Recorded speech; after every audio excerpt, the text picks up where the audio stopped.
Good morning, everyone, and welcome, and thank you for being here.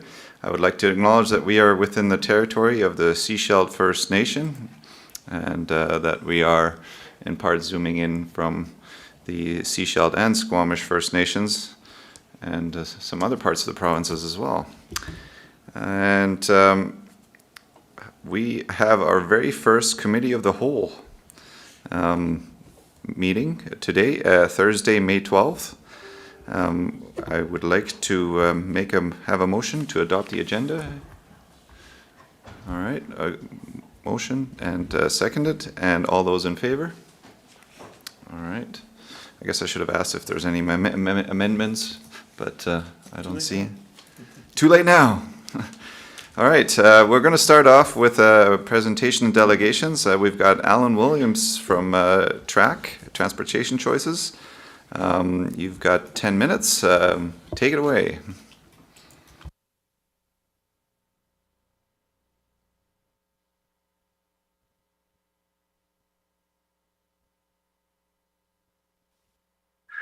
All right, can you all see my screen?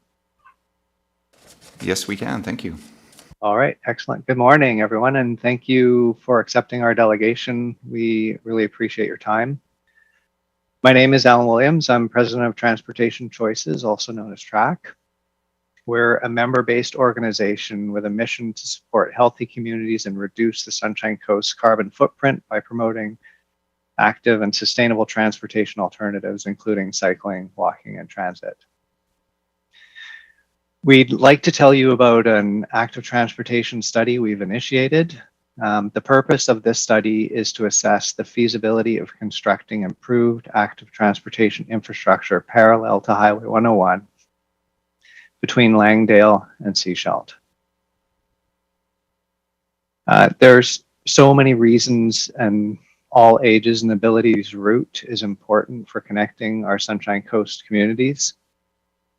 Our current cycling infrastructure, especially along the highway, is not usable for many residents of the Sunshine Coast. Vancouver is a massive untapped tourism market. Our highway and ferry are often at capacity, and alternate modes will reduce the pressure on these limited resources. Providing good low-cost transportation options makes the coast more accessible to all our residents. Active transportation is great for our community's health, and gas-powered vehicles are a major source of GHG on the Sunshine Coast. And of course, biking is super fun. From a short-term practical point of view, we're working on this project to focus our advocacy efforts and to create a resource for the SCRD, District of Sechelt, Town of Gibsons, and Modi for project assessment and planning. So this study will provide a practical vision for what all ages and abilities infrastructure could look like on the Sunshine Coast. Some fantastic examples include the Tofino multi-use path that was funded through many sources, including federal and active transportation grants over many years. The Spirit Trail was and is a collaboration between West Vancouver, North Van, First Nations, North Shore municipalities, and the provincial and federal governments. And of course, our very own Roberts Creek MUP. I've shown you these images to give you a sense of the infrastructure we're envisioning, but also to point out that these trails took years and collaboration between many parties to create. We've hired Gavin Davidson of GJD Planning and Design to conduct the study. Gavin has had a leading role in a number of projects that are at the forefront of active transportation policy in Canada. For example, an analysis of the state of cycling in Vancouver. In January, we facilitated a workshop with UBC professor Kay Teschke, and she presented a program that investigated the types of infrastructure that encourage cycling and decrease the risk of injury. Gavin built on that work, leading a project to assess the Vancouver cycling infrastructure that determines what's comfortable for most people, some people, few, and very few people. You can see the lines on the map indicating each level of comfort. When you only show the infrastructure that's comfortable for most people, you end up with quite a different picture of the connectivity. Unfortunately, the Sunshine Coast has a lot of cycling infrastructure that is comfortable for very few. A generous member has funded this $25,000 study. We have also been working with the Sunshine Coast Tourism, who have applied for a federal active transportation fund grant to design an all ages and abilities active transportation route from Seashelt through to Lund. So the project's being worked on in the following phases. First, we're working with Gavin to define the scope. Next was collecting the data, followed by an assessment of the highway corridor. There'll be a cost assessment, prioritization, and we plan to deliver the report in July. So Gavin's been working with the SCRD and collecting other GIS data to allow analysis of the roadway, most importantly, the parcel boundaries, road lines, 2021 imagery, contours, as well as a number of other metrics. So using this data, especially the parcel boundaries and 2021 imagery, a thorough GIS analysis is being done. You can see in the screenshot here, an analysis of where the edge of the road is, where the property boundaries are, etc. is being done. We've also cycled the entire route with Gavin to review some of the on-the-ground issues that are not visible from the mapping data. This part of the analysis will break the route into segments and based on the proposed type of infrastructure, geographic, and ownership constraints. Gavin will be working with a road contractor who's worked on the Sunshine Coast to perform cost analysis of the different segments that will feed into his final analysis. With this in place, Gavin will assist us through a prioritization process that considers the project demand, cost, connectivity, ease of use, and conflicts. That will all feed into Gavin's final recommendations. The outcome of this study is a report for distribution to all local governments, MODI, and the general public that will provide a preliminary assessment of the feasibility, relative cost of upgrading active transportation infrastructure along the Highway 1 corridor, taking into account the best active transportation design standards per the BC Active Transportation Design Guide. The study will also provide recommendations on priority active transportation investment opportunities. And as said before, we're planning to deliver this in July. So how? We're not sure how this will go from plan to pavement, but based on examples in other areas, it seems like it will take massive amounts of collaboration between many parties and provincial and federal grants. The provincial active transportation infrastructure grant system and regional district mandates are at serious odds. The active transportation infrastructure MOU between MODI and the SCRD highlights the imbalanced view MODI takes towards implementation of active transportation infrastructure. It assigns the responsibility to build active transportation to the SCRD, who have no power or mandate, while leaving MODI, who has the jurisdictional responsibility and funding, as a bystander. While this makes absolutely no sense, it does seem like it is the way things are at the present. Over the years, cities and regional districts, including the SCRD, have received significant funding through active transportation infrastructure grants. The provincial grant system allows for gas tax to be used as matching funds, which has the potential to double our gas tax funds, a very significant amount of money.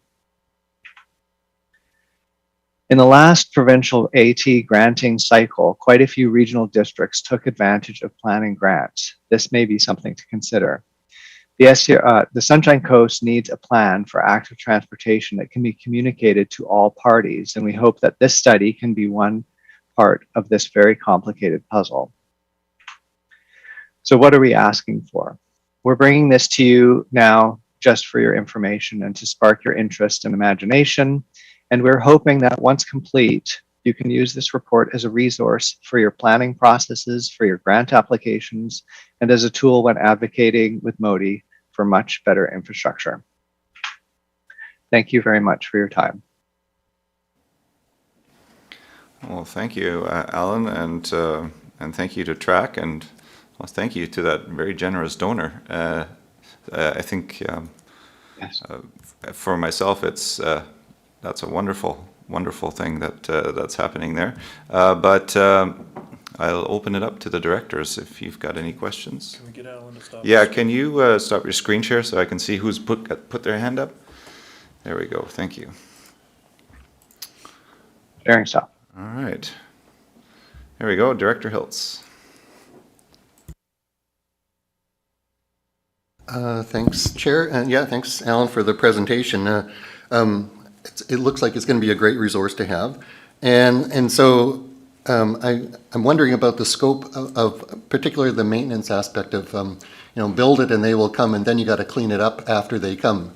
So is there maintenance as part of the scoping of this project? Are they going to be putting anything in about if you build this infrastructure, what would be the load on the cost of maintaining it over years, like from a maintenance point of view? Thanks. Great question. No, the costing estimates that are being done do not include maintenance at this time.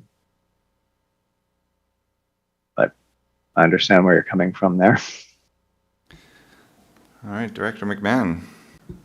Yeah, and great report, great summary of the MOU. And I'd be really interested if you happen to learn more about what other regional districts are doing to overcome the constraints that we are struggling with, and whether they succeed. So thanks. Okay, Director Seegers. Thank you. Yeah, all the pieces here. So you've been in conversation with Modi, but are you in conversation with the people at Modi who actually do the design work? I know we aren't. We're not in conversation with them. We're dealing with the people who basically do the maintenance. So it looks like there needs to be a conversation at a different level. Have you made any headway with that? No, we have not. But we hope to use this report as a tool to initiate that kind of discussion. I know there's an active transportation office, and then there's our local maintenance managers. And in between there are the people that seem to be making the decisions about what's happening locally. And we're hoping that this report will facilitate some of that discussion. Okay, just a follow-up. I think we have a way to track down some of those names and contacts. I actually was at the launch of the active transportation design, the whole book they came out with. I was actually at the launch of that under Claire Tavanna down in the Lower Mainland. New West? Yeah. Yes, in New West. Were you there as well? I think. No, but I think Dave was. Hawkins was, yes. And I know that some of those people are still involved with that, so that might be a way that we can at least find out who to talk to. I think they need to recognize that the planning that they're doing now needs to incorporate this. I noticed, you probably noticed as well, there's little flags along the highway by the Nation land in Seashelt. And in the conversation we had with one of our Modi contacts, there is contemplation of expanding the highway there. They don't have a lot of room, but that's why it's being flagged as part of the work that's happening there. So if that's happening, we see those things happening, we need to get in on the ground floor to put forward some of these proposals. If they're doing the work, let's see if we can make some of those things happen. So I think time is critical here to start moving that forward. So thank you for the work. I know it's harder for us as government to do this kind of work because it's multi-jurisdictional. So it's really nice to see you having taken a leadership and providing that information to us. Thank you. Yeah, thank you. I have a question to staff. And the question is, I think we have some plans in the Q3 of 2022 to start looking at active transportation. And I'm wondering if that, how that might fit in and how TRAC can maybe collaborate with staff in this regard. Thank you for the question. Good morning. There are so many moving pieces, so I appreciate the comment, Director Seegers. So we are aware of the study. I have spoken with track representatives about it. The work that we were originally planning for later on this year, I think the work that track is doing is actually doing the work for me in many ways. So my hope is that when their study is done, that we would consider it as a planning tool for ourselves to be able to integrate it into our planning for the future. So we have current active transportation infrastructure. We have a wish list of active transportation infrastructure. We have a feasibility study being done on a highway corridor, and we need to start to pull all those pieces together to look at what that means from a priority perspective, including our MOU with MOTI, which is a mouthful of acronyms, but trying to meet with them annually to discuss our individual active transportation plans, how those may or may not align with their work that they're doing. I just want to note that when they did do their work, they're planning on Joe and Orange. We were brought into the conversation to talk about our desires for active transportation, for pedestrian safety. It didn't necessarily mean it equated to reality in their actual plan, but we were brought into the conversation. And so there's lots of work being done. I actually flagged it as a potential lunch and learn because I think I've learned a ton of things, and I'd like to be able to share those in terms of what our planning is. So that was a very long-winded answer to say, I think this plan is going to fill a gap for us. Thank you. That's great, thank you. Director Hiltz, you've got another question? Yeah, thanks, Chair. E-bikes, e-cycles. I know personally, I know 2 people have been sent to hospital riding e-bikes. The number of people I know who have been sent to hospital on regular bikes is almost nil.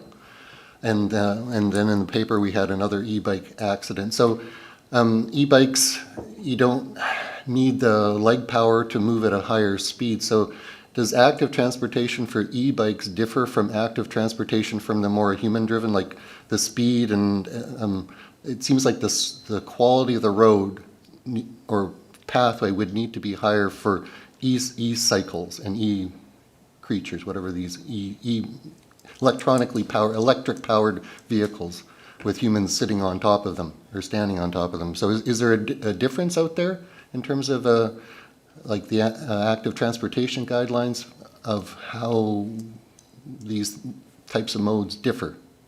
Thanks.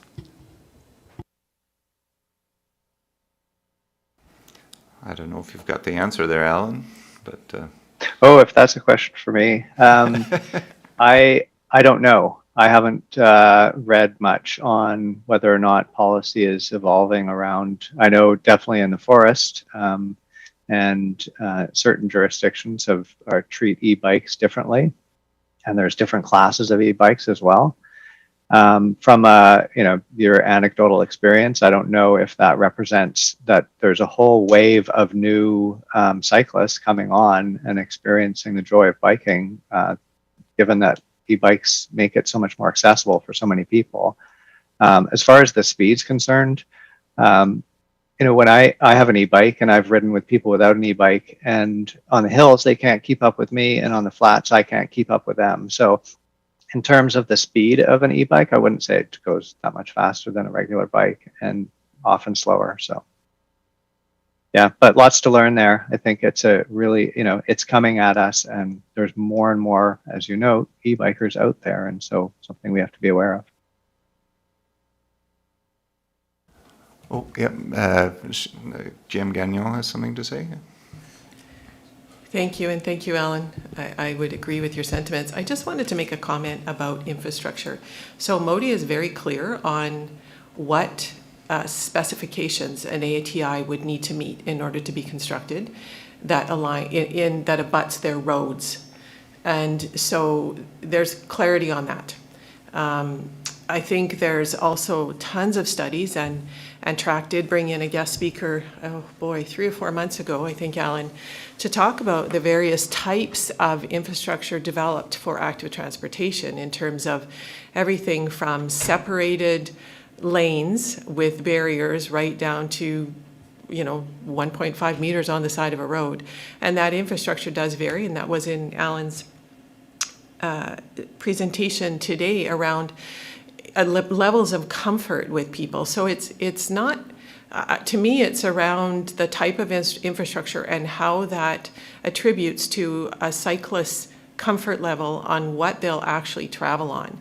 And some of our challenges here on the coast are that we don't have the space in many places to be able to build those separated areas. And so, that's a challenge. But at the same time, we're doing the best that we can. And so I really, again, appreciate this study that TRAC is doing, because they're trying to, identify infrastructure that will meet a need and that will create alternate modes of transportation to address not only a growing, challenge with maintaining infrastructure for vehicular movement, but also a growing movement around cycling.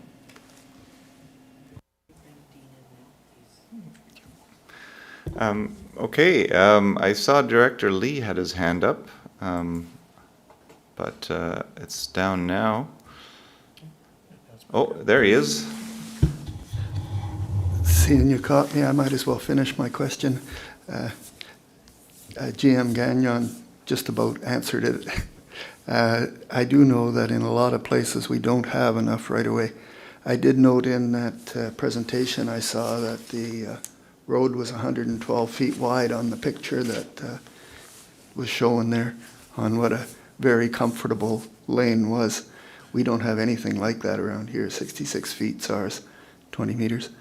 And in most areas, or a lot of areas, there's not even a legal right-of-way. It's just the road was put there. So Modi is going to have to, I guess, buy right-of-way, or however they get right-of-way if we're going to be successful. So I was wondering, Alan, between Seashelt and the ferry, is there a need to get more right-of-way to finish that, or is there enough right-of-way? Or is that what the study's showing? Working on, sorry. Yeah, there's definitely some complicated sections where people appear to actually own the highway. And I don't remember the law, but the road can stay there, but you can't extend further. So there are definitely some complicated sections where potentially a path would have to end and restart. To your point about narrower roads, infrastructure that is comfortable for most can just be a road if the volumes are low enough and the traffic's moving slow enough. It becomes different when the traffic is going, between 80 and 100 kilometers per hour. You need more separation to be safe and comfortable. So, and that's what the study is going to show, is where protected infrastructure could exist and where it cannot. Thank you. All right, Director Seegers. Thank you. So where it can exist and where it cannot, are you going to look at what the impediments are? Because it can exist. We have to deal with the impediments. If we know what they are, then that's another step that we can go. So is that part of your study as well? I don't know what Gavin's going to recommend. I think we're pretty optimistic that we'll show something. And in the sections where there's property issues, it will be we'll be noting that this section is much more complicated than a section that doesn't have property ownership issues. And so that would potentially go into the prioritization. So areas where it can be implemented without requiring any change or any requests. But yeah, we're definitely going to try and be pretty optimistic about what could be there.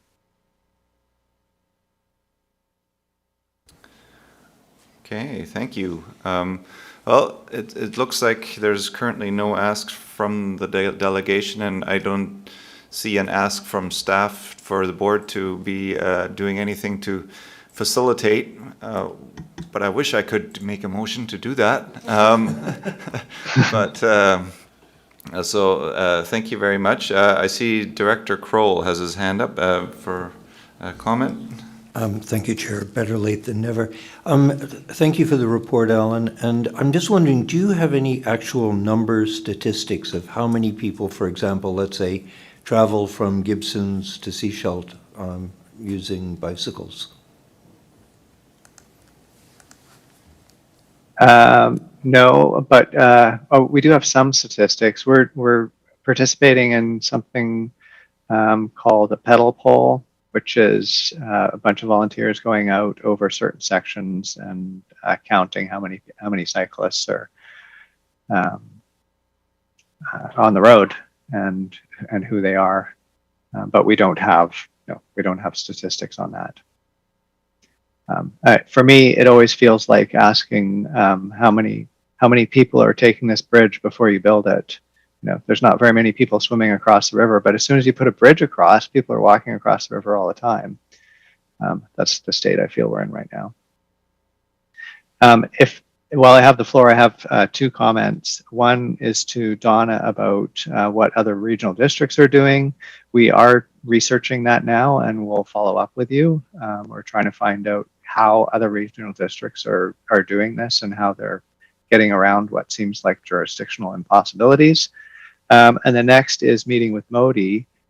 We're just an advocacy group. We don't really have much weight, and so I hope that people here would be able to join us at meetings with Modi to present this and encourage them to follow it. So definitely looking for your assistance there. All right. Well, I'm personally happy to join. I'm sure we'll find some other accommodating directors. So thank you so much for your presentation, and thank you for everything that you and TRAC are doing. And we'll move on with our agenda at this point. So you're welcome to stay or move on with your day. Thanks very much, Alan. Yeah, thank you very much for your time. Bye-bye. Okay, moving on to reports. I will have to have a motion to accept all the reports. Moved, seconded, all those in favor? All right, motion carries, and we'll go to number 3 on our agenda, the water supply update. GM Rosenboom, welcome back. Let's use this mic. Thank you, Chair Thijs.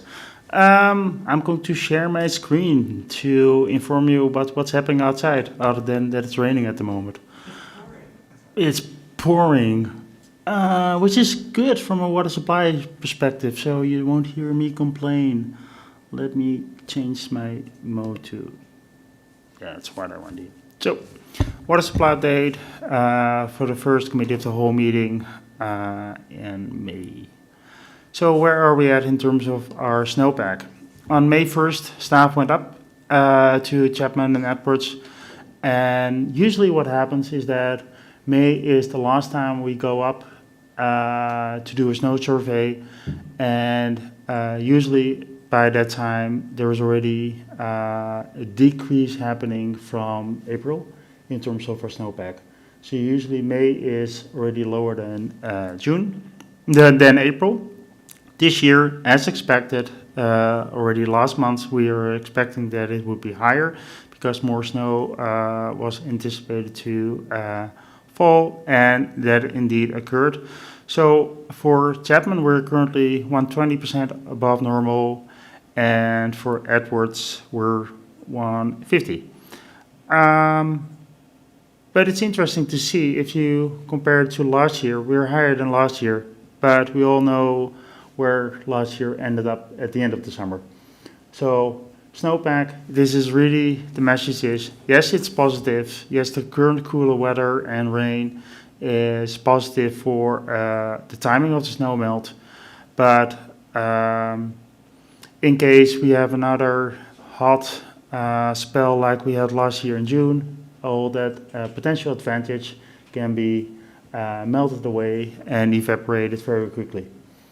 So for now, there is a potential, let's put it that way, there is definitely a potential for a delayed stage 2 to be called for the Chapman system, because there is a lot of snow and it's currently cool weather.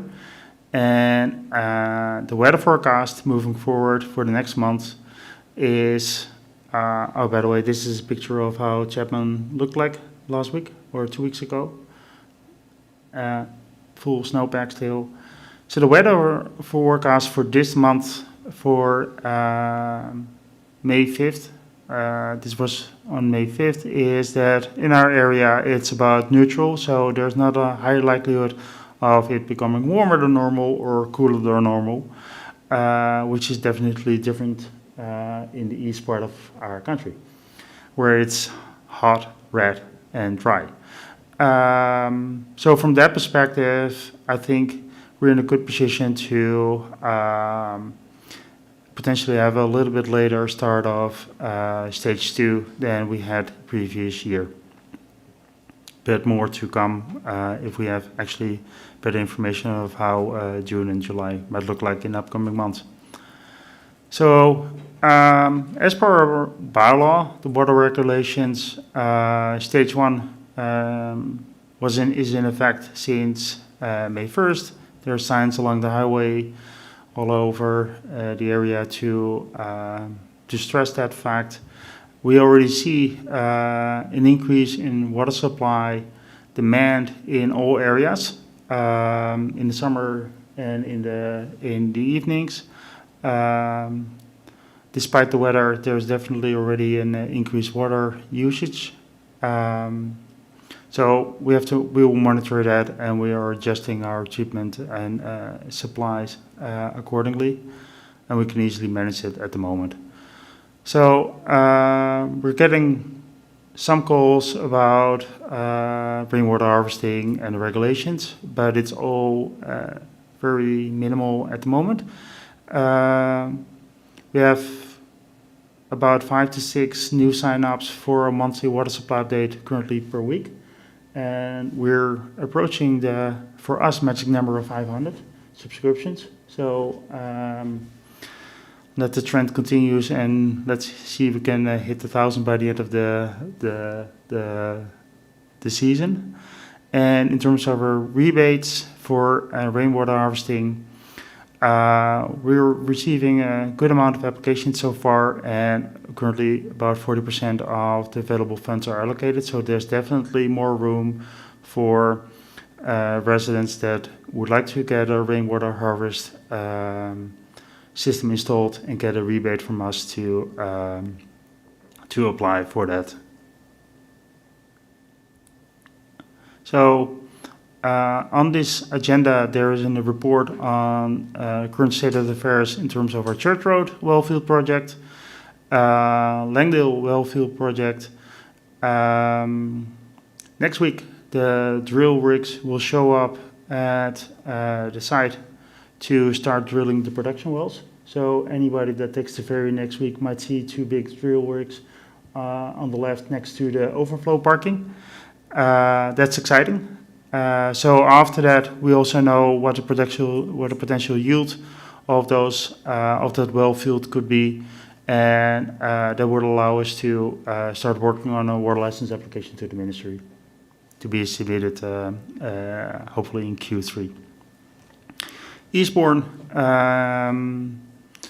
project is on the way. We're having conversations with the a private well owner and VCH on if we can make an arrangement to use a private well as an addition to the system, and otherwise we have the process and the funds in place and the contract in place to drill test wells on other locations on the island. So hopefully we can confirm our options confirm the options there later this year. And for Creek Creek water treatment upgrades, monitoring is started or will start very soon, but the contract has been awarded. to start the monitoring required to see if it's even realistic to upgrade the water treatment on Great Creek. And in terms of our long-range planning, I'm putting an entire slide on that here at the moment because it will be a lot in the community, is that we're going to, the SRD is developing a new long-term water supply strategy. And the engagement on that was launched last Monday. And there's an open house scheduled for May 25th between 3 and 6 in the Seaside Center in Seasheld. And roundtable discussions per water system will be scheduled are scheduled for June. And more information that is available on Let's Talk Water on the water strategy page there. Of note is since last Monday, we already have about 90 residents that submitted survey results to us. So we were happy to see that uptake in the first 5 days of the engagement. So we're really inviting anybody to take a look at the Let's Talk srd.ca/water strategy page, submit the survey, and attend the open house or the other opportunities to provide feedback on the strategy document to us. Okay, I'll leave it here for any questions. Thank you. Okay, thank you. Do we have any questions?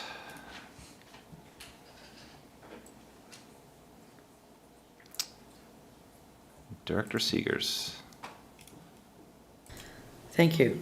I don't know if this is accurate, but my understanding was that we typically move to stage 2 when the water no longer goes over the dam at Chapman. Is that correct? Or am I totally out to lunch? You're definitely you're definitely correct there. Currently, there's still snow, and the water isn't. There's not a lot of water currently flowing over the dam because it's all frozen still. So usually we call stage 2 when indeed the water stops flowing over the dam. Last year that was in early June, but there has been years that it has been more towards early July. And based on current conditions, there is definitely potential that we're actually more looking towards late June, July, of the water stop flowing over the dam than earlier.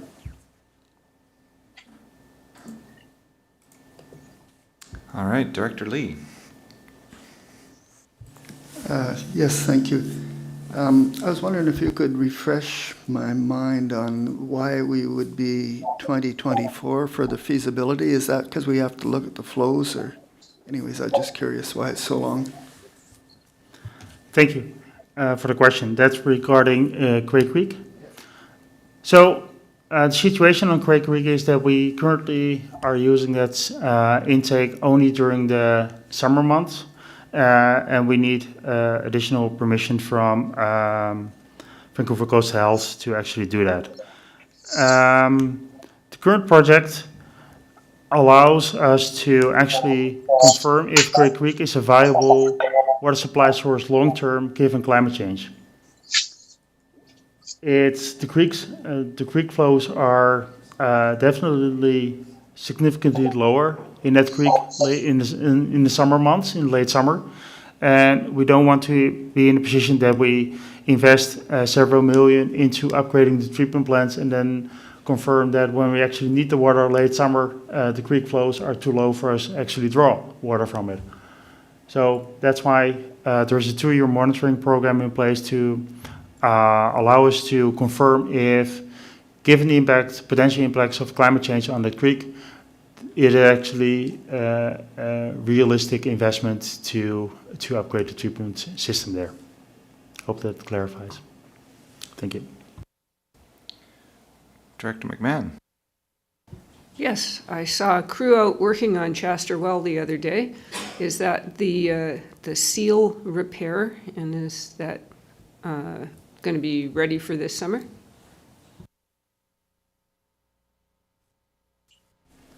Oh, Now you're asking me to know what all my staff were doing at every given time of day. No, I actually don't know what they were doing there. What I can expect is what they usually do early, late spring or mid spring is that they check the well to see if it's ready to be turned online. So I expect that that's what they were doing there, but I would have to confirm. Thank you.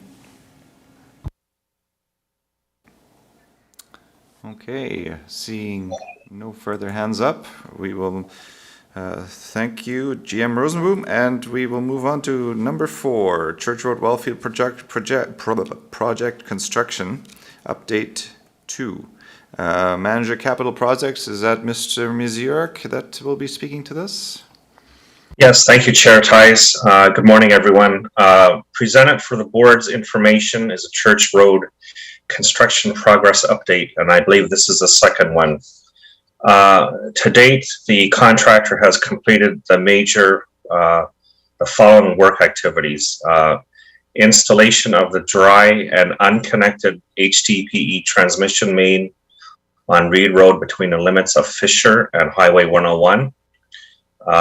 Rough site preparation and foundation work has begun on the new water treatment plant site. Installation of approximately 300 meters of dry transmission and distribution water mains on Reed Road west of Highway 101 have been completed to date.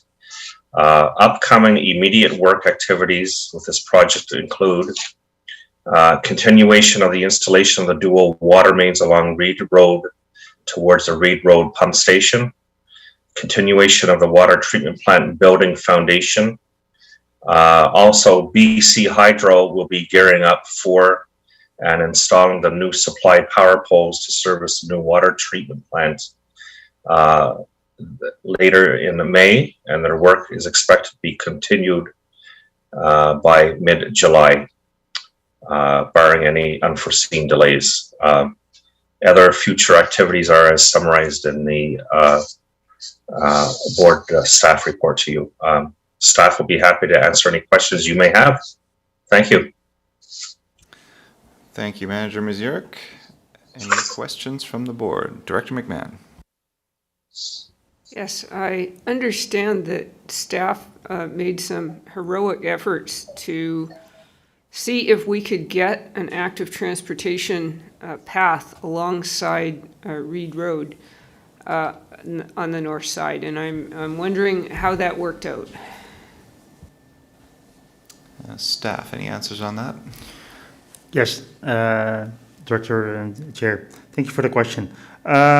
Yes, we undertook those efforts, and the most recent updates is that, and that's the update as of yesterday, is that there's still a potential, but it's a low potential that we're able to get the financing, permits, and design ready in time for when the final paving will happen for the Church Road Wellfield project this summer. However, there's a project scheduled for next year to upgrade the water main between Henry and Payne, the SRD water main. So if we're not ready for this year, there might be an opportunity maybe to if we continue to work this year to see if we can get the permit design and the financing in place, that we can connect the installation of transportation corridor to the projects we're undertaking there next year. All right, Director Seegers. Thank you. So we've been hearing about construction on one side of the highway and on the other side of the highway. When and how are they planning? When and how are they planning on doing the intersection? And I know in the District of Seashell we have to actually approve a permit to work outside of regular hours. Is that something that has to happen here as well? How is that going to proceed? And I guess given we're already starting to get into the tourist season, when do we anticipate that work to be done? To staff. Thank you for the question. So the contractor actually did complete most of the intersection work. They laid actually pipe in there. I guess that was just right after the tail end of the Easter long weekend. They completed a night shift or two out there, I believe. So there is a remaining when they actually connect the pipes up that they have to do, but the majority of the piping has been completed, and actually there's a pavement patch across that intersection of North and Reed currently. So it'll be just minor, just one more night work that has to be scheduled to do that interconnection when the line is charged up and ready to be energized, the water mains. That's fabulous Thank news. Thanks. Okay, Director McMahon. Yes, and I forgot to say, it's really great to see this going forward. And for all those citizens out there who keep saying we're not doing anything, now they can see that we are doing something. I have heard some comments about the gravel at the intersection, and I'm wondering, especially on the weekend, when maybe work isn't taking place, if there's any sweeping being done to manage the inevitable gravel.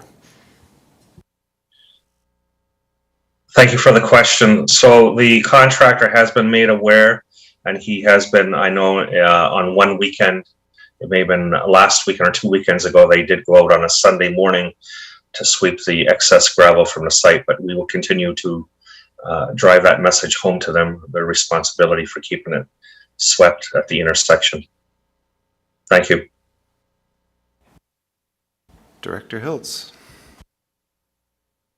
Thanks, Chair, and yeah, thank you very much for the update. And I have to say the Let's Talk page is just full of lots of information and the updates. So the public knows what's coming by looking at those updates. But the question I kind of have is, as all the updates start to come and the various pieces get done, I'm wondering what are some of the kind of key milestones that we're looking for that says that the project is kind of going along on time. So if you have some comments on what kind of some of the key milestones to watch for as we move to commissioning in mid-September. Thanks. Thank you for the question. So some of the upcoming key milestone dates, and these are subject to change, but for example, the contractor is trying to get out there to pave that open section of roadway on Reed west of North, actually as early as possibly as this weekend. He is making progress laying pipes along that segment of roadway, and he intends to follow up with paving as soon as he can, and that's subject to paving crew availability. That's one such upcoming milestone. The other milestone would be we anticipate the complete installation of that water mains along Reed by mid-June or earlier, possibly. So that's proceeding ahead well. The water treatment plant interior and commissioning, we're actually looking towards late August, at least, for the treatment plant, the exterior of the building and stuff. And commissioning is still, everyone's working very hard towards that mid-September deadline on this project, with that end goal in line right now. Thank you for the question. GM Rosenboom, you have your hand up. Thank you for the opportunity, Chair. Yeah, in addition to the remarks from Manager Mazuriak, this is with respect to the mid-September timeline. The report at page 2 of the report also states that as a lot of things these days, we are having some supply chain issues in terms of delivery of some vital components of the treatment plant. So we recognize those, and we're working with our contractors, to see if we can shorten the timelines, B, to see if where possible we can actually even do interim, put an interim solution in place before the final products are delivered. So we're doing everything we can to meet the mid-September deadline. It also will depend on how the summer shapes up in terms of drought, to what extent if it's becoming more and more likely that we need this well online in mid-September, the likelihood of us actually putting the additional effort in to put those interim measures in place will be, of course, higher than if we feel like that the water supply this summer will not require us to actually go to stage 4 or anything like that. And then I think we can more focus on getting the project completed in the designed way as early as possible, without first going into an interim solution. Thank you. Okay, I see no further hands up, so we'll move on to item number 5, Solid Waste Regional Diversion Annual Update, Annex B. And that'd be Manager Port. Is that correct? Thank you. Thank you, Chair. The purpose of this report is to share the 2021 Regional Diversion Summary for the Sunshine Coast Regional District. The report includes tonnage data for total waste generated, diverted for recycling, and waste disposed as kilogram per person. The report also allows for comparison to the targets outlined in the SCRD's Solid Waste Management Plan and is required for our annual reporting to the province. Overall, for 2021, the SCRD saw a diversion rate of 57%, remaining somewhat steady from the previous year. Total waste generation, the sum of disposed and diverted materials, on par with 2020, increased from previous years due to increase in diverted materials. Per capita annual disposal of 421 kilograms for 2021, which is equal to 2020. A decrease in total curbside garbage collection, which in part can be contributed to a full year of food waste collection in area B, D, E, and F. And current projections for the Seashell landfill capacity place site life to mid-2025. Thank you, and staff are happy to answer questions. Thank you. Well, while the directors are getting settled, I have a question.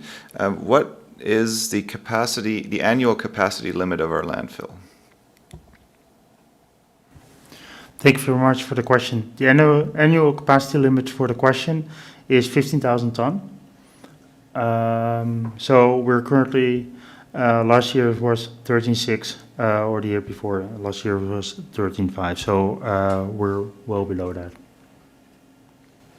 Great, thank you. Director McMahon.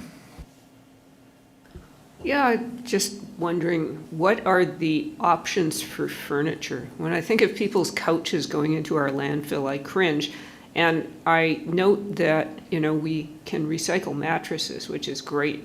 But a lot of furniture is not dissimilar to mattresses. Theoretically, you could take it apart into its component pieces. Is there a way to recycle furniture? Just thought I'd ask. Thank you for the question. Furniture is an interesting item because, let's say a regular couch, yes, it contains some metal, springs sometimes, but it also just, we're trying to crush it as much as possible to reduce the airspace, but nevertheless, bulky furniture is, in general, takes a lot of airspace because it's hard to compress, and as far as I know, there's nobody that's willing to actually manually take it apart. We've done some work several years ago where our landfill contractor was actually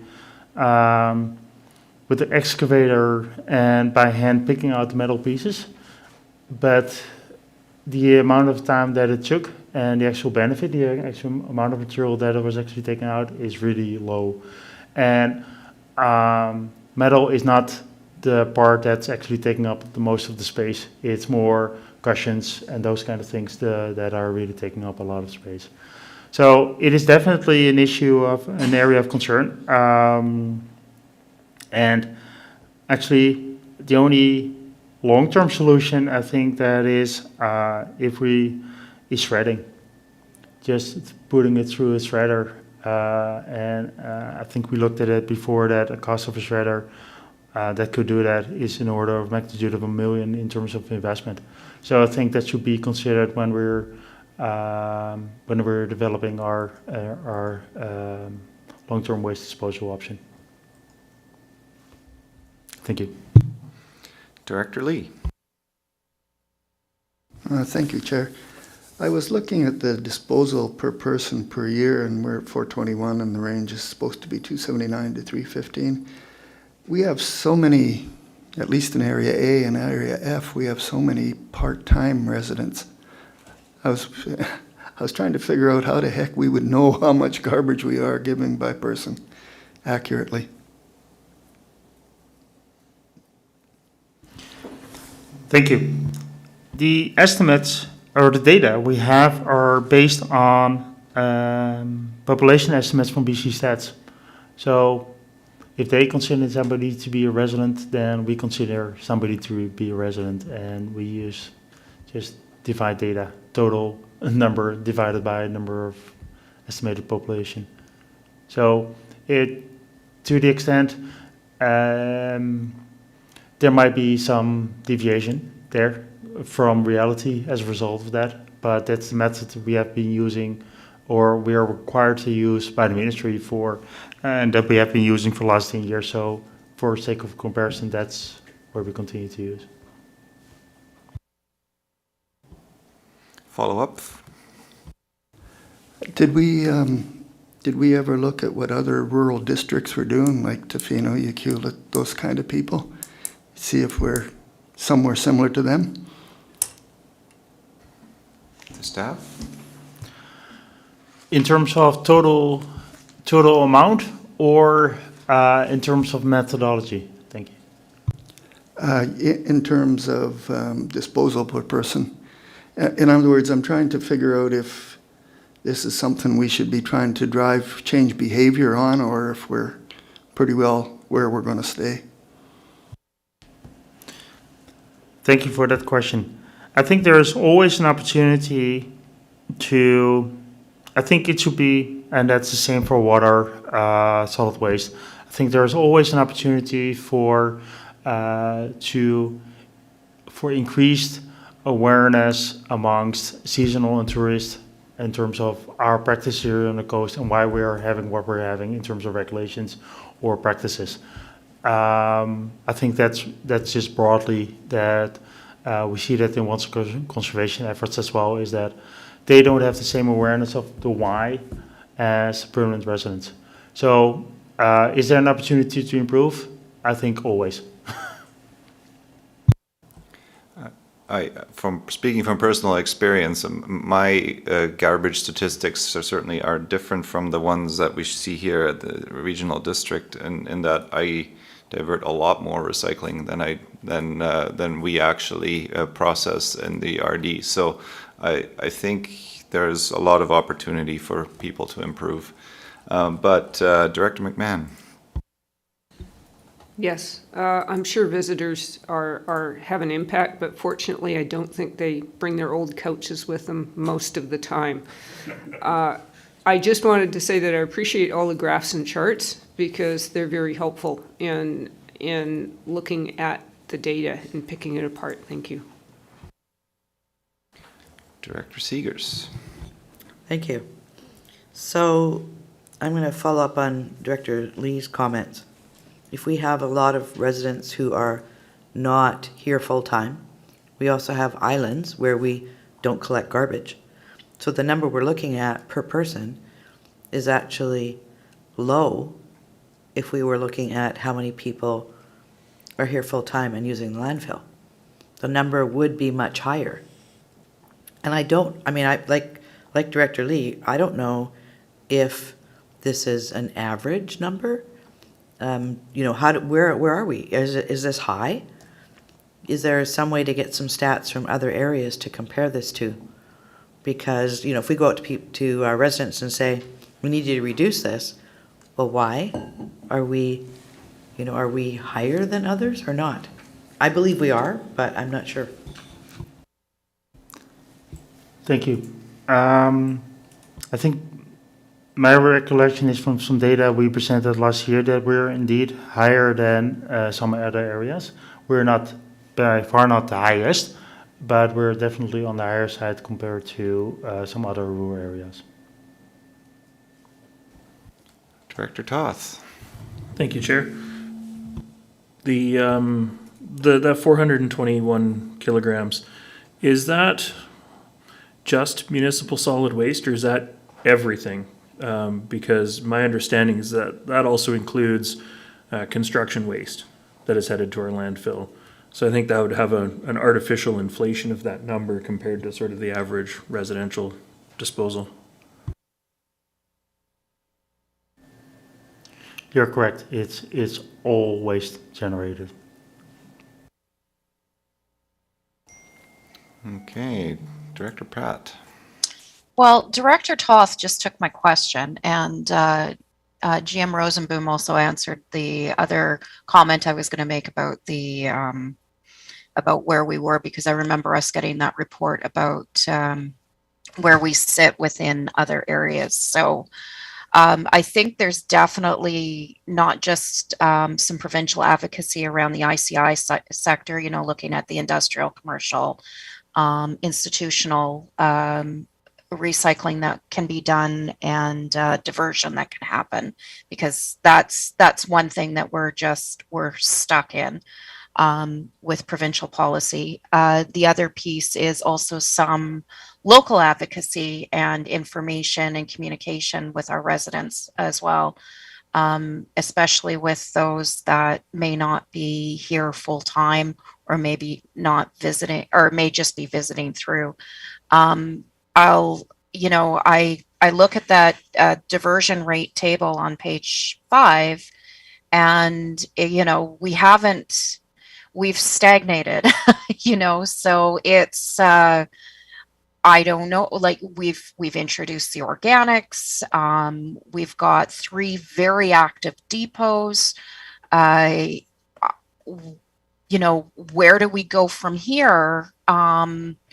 We need to make a big change somewhere in order to increase that diversion rate, because that's a stagnation. We haven't gotten, other than 2020, when everybody was maybe living at home and full time and actually paying attention to what was going in and coming out. It's been 50, 56, 57% for a number of years. So what's next? What can we do?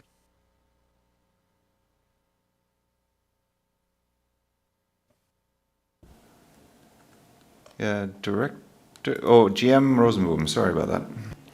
No worries. Thank you, Chair. I think good question raised by Director Pratt.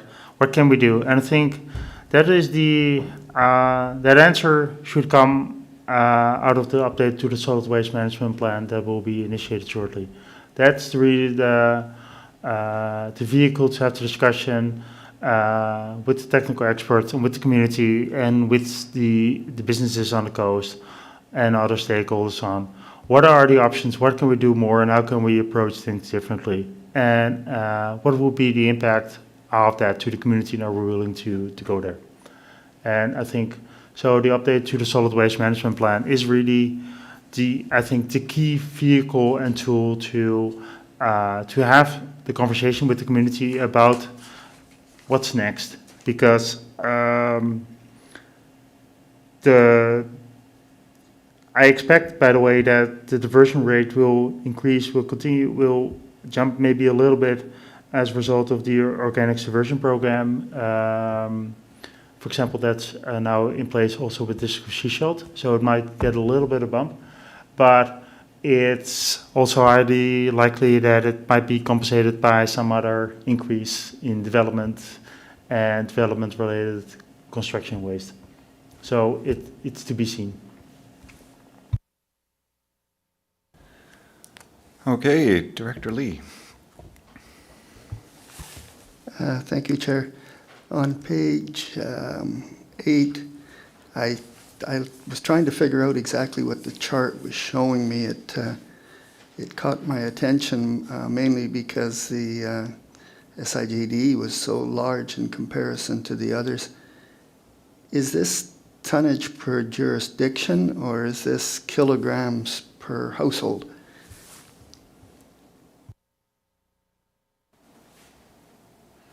To staff? It's, as indicated on the one of the axes, it's kilograms per customer. And the SIGD, until very recently, didn't have organics or recycling, curbside collection. And I think it was since very recently, last several weeks, that they have that. So that they have that initiated that. So I expect the number to change in the upcoming months, year. Thank you. So if it follows the others, it'll probably go like almost in half then. Yes, thank you. Okay, Director Kroll. Thank you, Chair. Director Lee sort of mentioned about the number of houses that aren't captured as having residents when the census is taken, but a lot of these properties are operated as short-term rentals who are contributing to garbage, and which totally skews the figures, saying we have a population generating this much garbage. But I'm just wondering if we should perhaps be looking at the statistics based on actual number of residences or households producing garbage, because the figures get totally skewed when you have people who aren't captured in a census taking, but the residence is occupied and it is producing garbage. And a lot of times, even though, as Director McMahon said, tourists tend not to bring couches and mattresses with them. When you see cars on the ferry and they're piled with boxes from Costco and other things that they're bringing with them that end up in our garbage. So I don't know if it can be addressed, but it does tend to skew the figures, and I think it's worth noting. Okay, Director Pratt. Yeah, it does skew the figures, but I don't want us to get too hung up on that. The reality is we're not diverting enough. It's just, and however you look at the figures or look at the statistics on how that comes out, the reality is we need to be doing more with the ICI sector, making sure that more of those products are being diverted, making sure that there's more services available, not for any small business, not being able to bring anything to one of our depots because of their licensing and it jeopardizes their licensing is asinine in this day and age. So we do need to do some more advocacy with the province around that. And I know we've started that, and but they're not listening fast enough with the Recycle BC or the province. Yeah, we do have a lot of people that come through and use short-term rentals, but the property owners still are, there's ways of affecting. I don't want to get caught up, like, we have so many people that are doing everything right, like Chair Ties just said, what he's diverting at his home, what I have learned to divert at my home, what many of us do. There are so many things that are happening. Let's build on those. But we got 3 years now until our landfill is full, and we have started on a process with getting that next one. I think we need to continue to hammer the importance of not throwing everything away, about at looking at the circular economy when it comes to waste, at so many of these, encouraging these businesses and individuals in our community at not throwing stuff away. It's, we are growing, we are booming, but I think there's still so many more things we could do. But to my way of thinking, it's almost like it's like the lowest cherry on the tree that we could pick is the ICI sector, and really hammering the province around that one personally. But that's my last rant for a bit.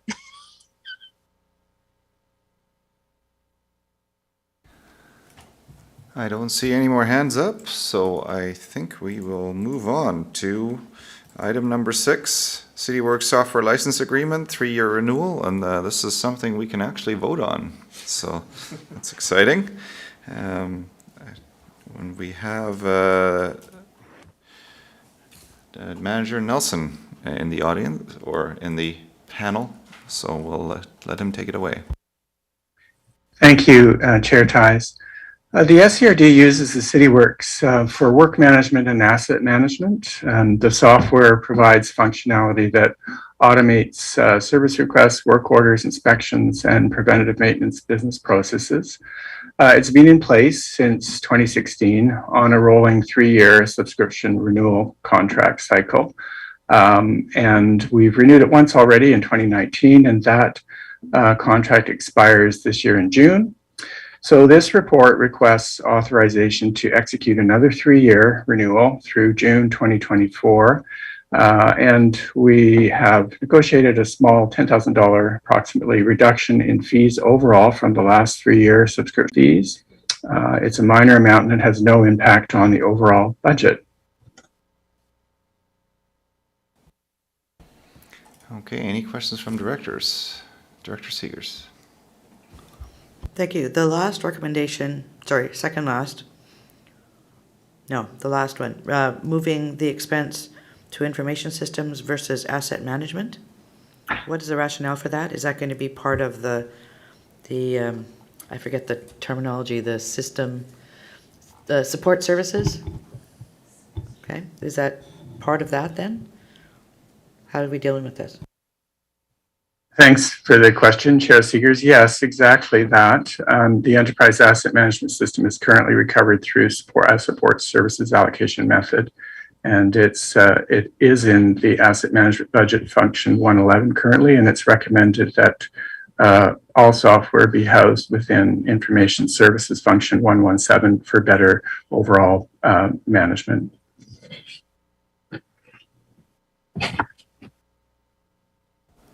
Okay, follow-up, Director Seegers? No, I'm ready to make the recommendations as on page 17. Okay, we've got a seconder. Okay, any more comments? No? I'll call the question. All those in favor? Thank you. Motion carries. All right, we'll go to item number 7, another one that we don't have to vote on, and that's the Infrastructure Services Department Q1 report, and we'll let GM Rosenboom take it away. Thank you, Chair Thijs. It's my pleasure to provide you with an update on all the work that the Infrastructure Department has been doing over the first 3 months of this year on water, wastewater, and solid waste. The report has a lot of updates, facts that might be of interest, but some that I would like to highlight is, of course, the progress that we're making in terms of our increasing water supply. I think some of these projects have been delayed for several reasons, like Eastbourne, as well as the Royal Water Supply, Royal Water Reservoir project, and I'm happy to see that we're able to move forward with them.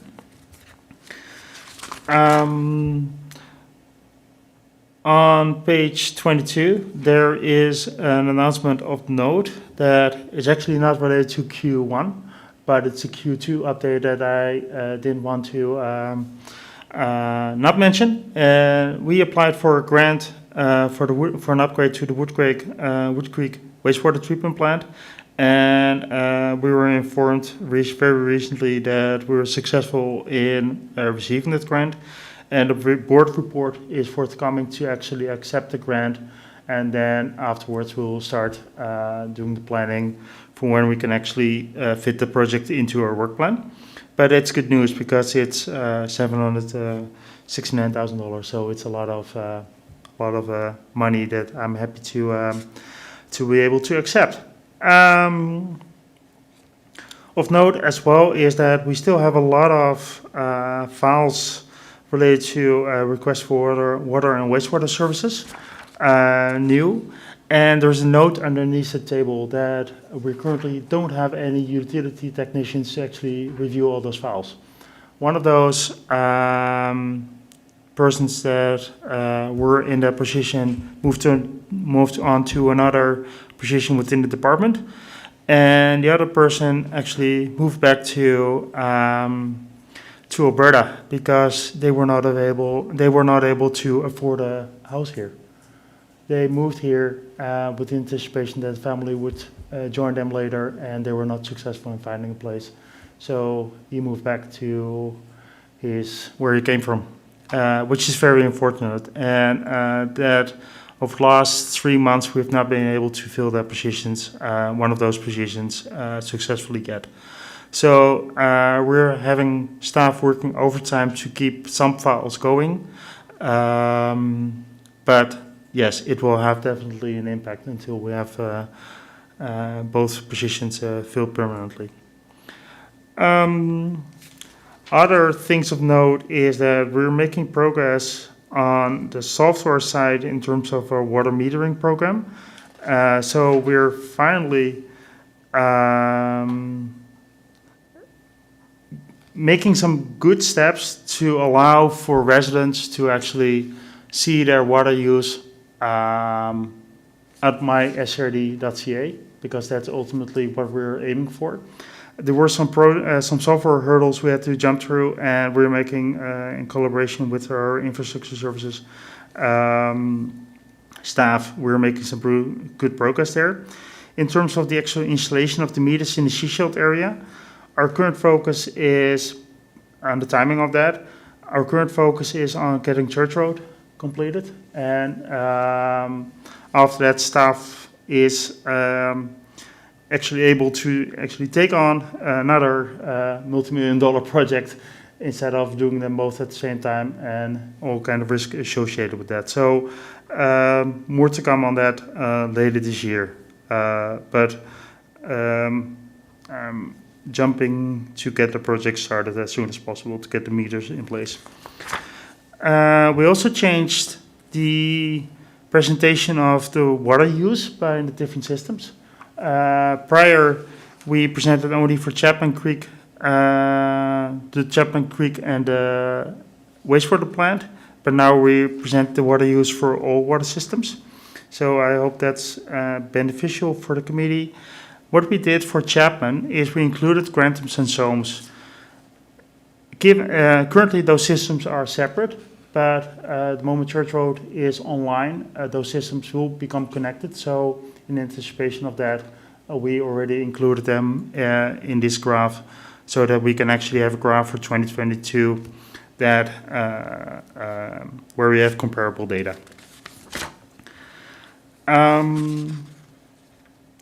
On page 29, there's an update on waste composition study, and it's so that's actually the study where we have a contractor going through the garbage and figuring out what is it contains, how much organics is still in there, etc., etc. First sampling round was done last week at the landfill, and it went really well. And the second round will take place this October, so more to come on that. There will be valuable information for us to base any discussions on in terms of what we can do to update all the solid waste management plan. And other areas to mention in terms of solid waste that we haven't discussed yet of interest is that our depot recycling is a little bit higher than last year, which is positive, as well as our green waste, which is up again from previous years, which is an ongoing trend. Up and up and up.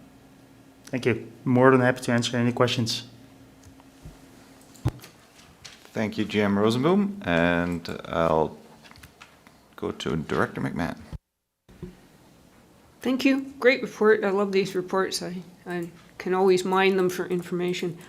My question on page 23, the water and wastewater services that are under review, that presumably doesn't include ones that have been maybe reviewed and improved but haven't yet been built. So I hate to use the term in the pipeline, but do we know how many of these are coming online in the next couple of years? Staff? Thank you for the question. The timing of some of these are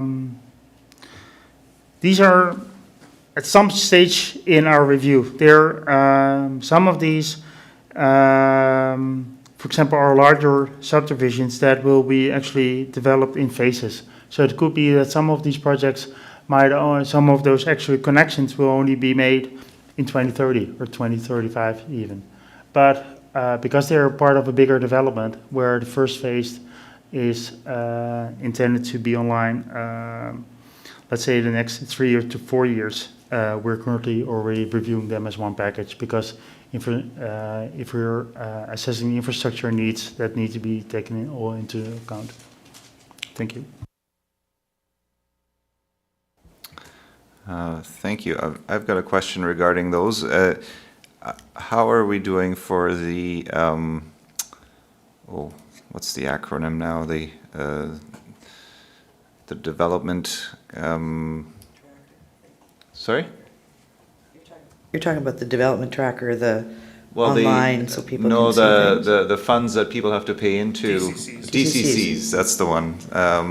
Regarding these projects and are they up to date with regarding the costs that are now being faced by us to put this infrastructure in place? Thank you for the question. DCCs will be charged for all these lots at the time of our approval of the development. In terms of the actual amount of being charged, they're currently still based on the DCC bylaw. And as I think was mentioned before by staff at the earlier meetings, the bylaw is up for review in upcoming years. And I would need to check with our Chief Financial Officer on the timing that she has for that. Thank you. Thank you. Yeah, I think that should be updated sooner rather than later because I think those costs are probably out of alignment now. But Director Lee. Thank you, Chair. I have two questions. The first one is on the bottom of page 30 is a program for the collection of mixed recycling from the SCRD corporate recycling program. Mixed recycling must mean everything, all the recycling goes in one big bag. Some poor guy must have to sort that into the various types. I'm just wondering where that was done or how that was done. Thank you for the question. That's done by our contractor. I need to find him because I hate doing it. My other question is, I should know this, but I don't actually. And it was prompted by Director Ty's question. We have a couple of subdivisions that are being considered in my area, and they're going into the existing North Pender water system and the existing Saginaw Ridge septic system. There must be some sort of a buy-in to that, right, where they got to kick money in to cover the structure that was already there. Is there such a thing? Or how do we arrive at a figure if there is such a thing? Thank you for the question. There is no buy-in amount. We charge the DCCs as per the bylaws, but for us to take over a system, we have that's part of our review, is to make sure that the system that is added to to a new system is of such nature that it's not increasing the financial burden of the existing users. Usually when you add users to a system, the overall financial burden of the existing users is going down because you have more economy of scale. Yeah, it just seems like, though, that the existing people have paid for the bulk of the plant that the other guy now comes in and starts using, and so he's getting a free ride. It's pretty good to help pay off if there is still debt, but if that's been already paid off, it seems like they should throw some money in to help for the future, but...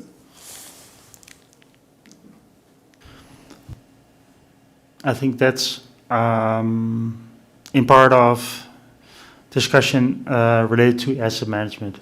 Who's paying for what and when? Are we paying debt? Are we paying upfront? Or who's paying what? So I think that's perfectly, and I know that there is staff are working on an update to the corporate asset management policy.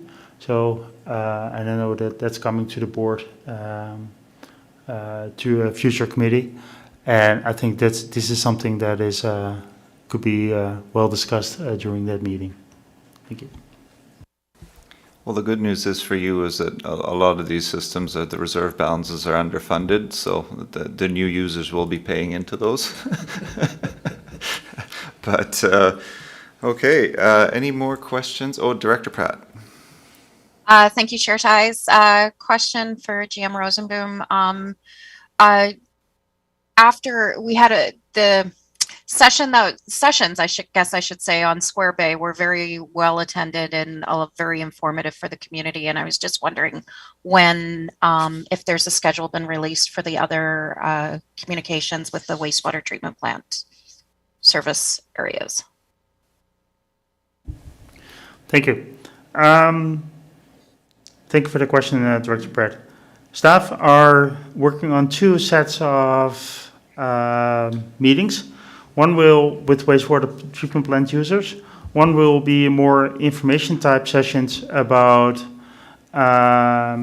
information and engagement sessions on our approach to asset management on these facilities and frontage fees. So it's more about having a discussion about the principles and approaches to that. And that will happen prior to the summer. And late summer, there will be sessions with all the users, and those will be individual meetings for each of the systems where we actually talk about our plans for our proposals, our options for proposals to bring forward to the board for fees for 2023. And so those will happen for each individual system. Those meetings will happen late summer.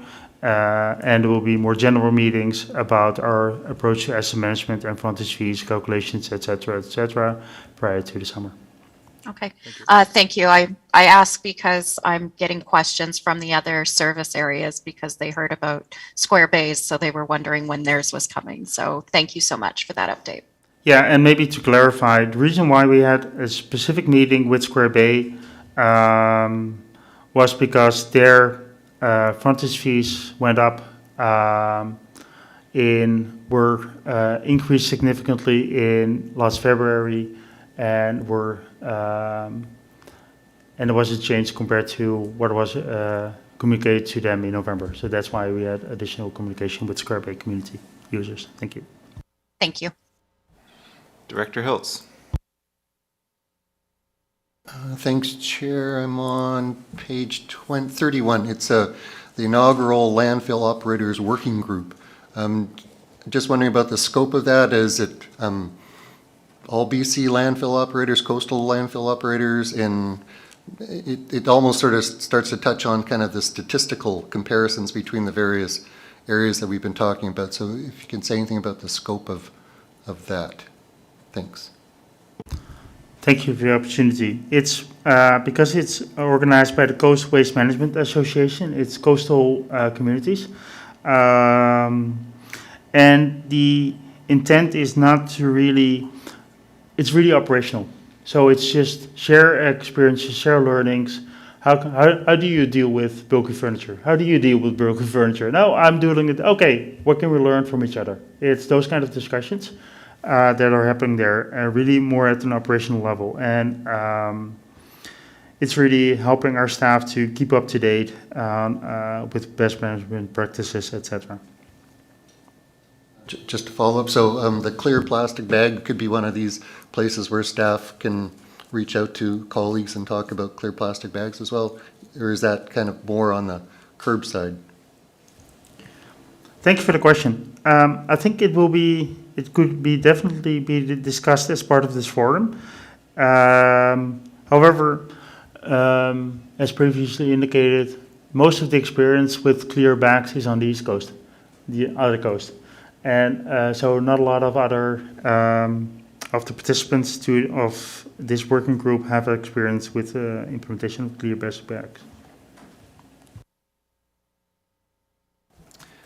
Okay, I see no further questions. Thank you, GM Rosenboom. And that brings us to communications. There are none. New business, there is none. Before we move in camera, we will be fielding some questions from the audience, and I see an audience member named Kim has had their hand up for a considerable amount of time, so thank you for your patience, and we will allow him or her to talk. Go ahead, Kim. Hi, can you hear me? Yes, thank you, we can. Okay, thank you for taking my question. I'm Kim Doherty from Half Moon Bay.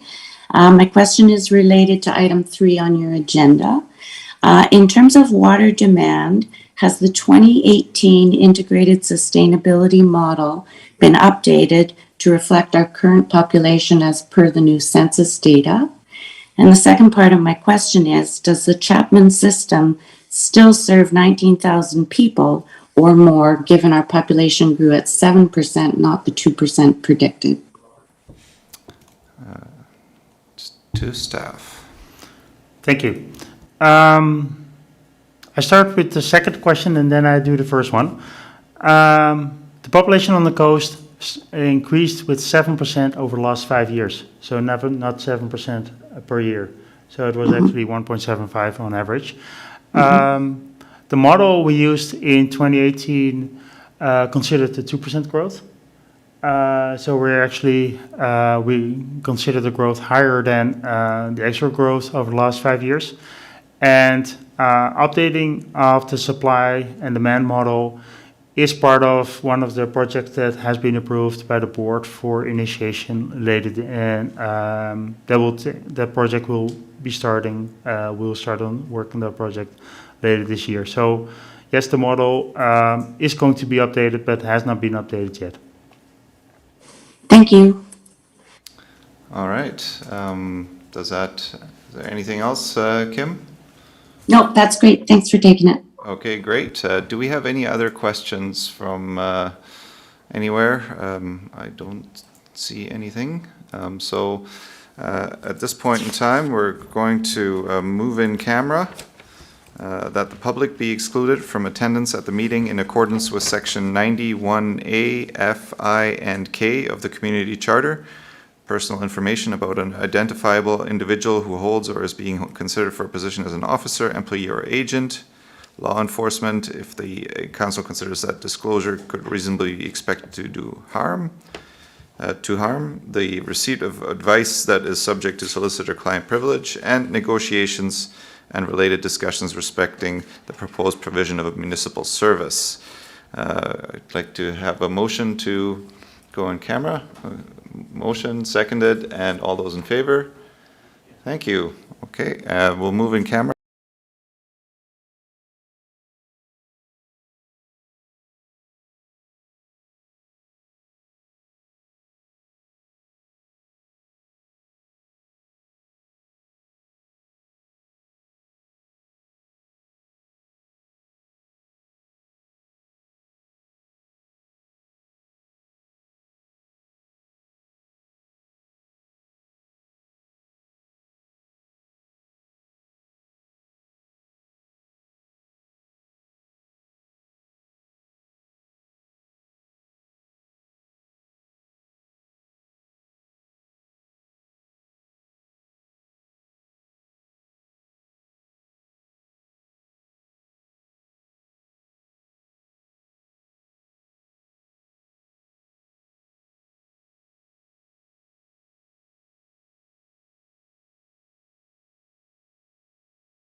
Well, welcome back to the Committee of the Whole meeting for Thursday, May 12th, 2022.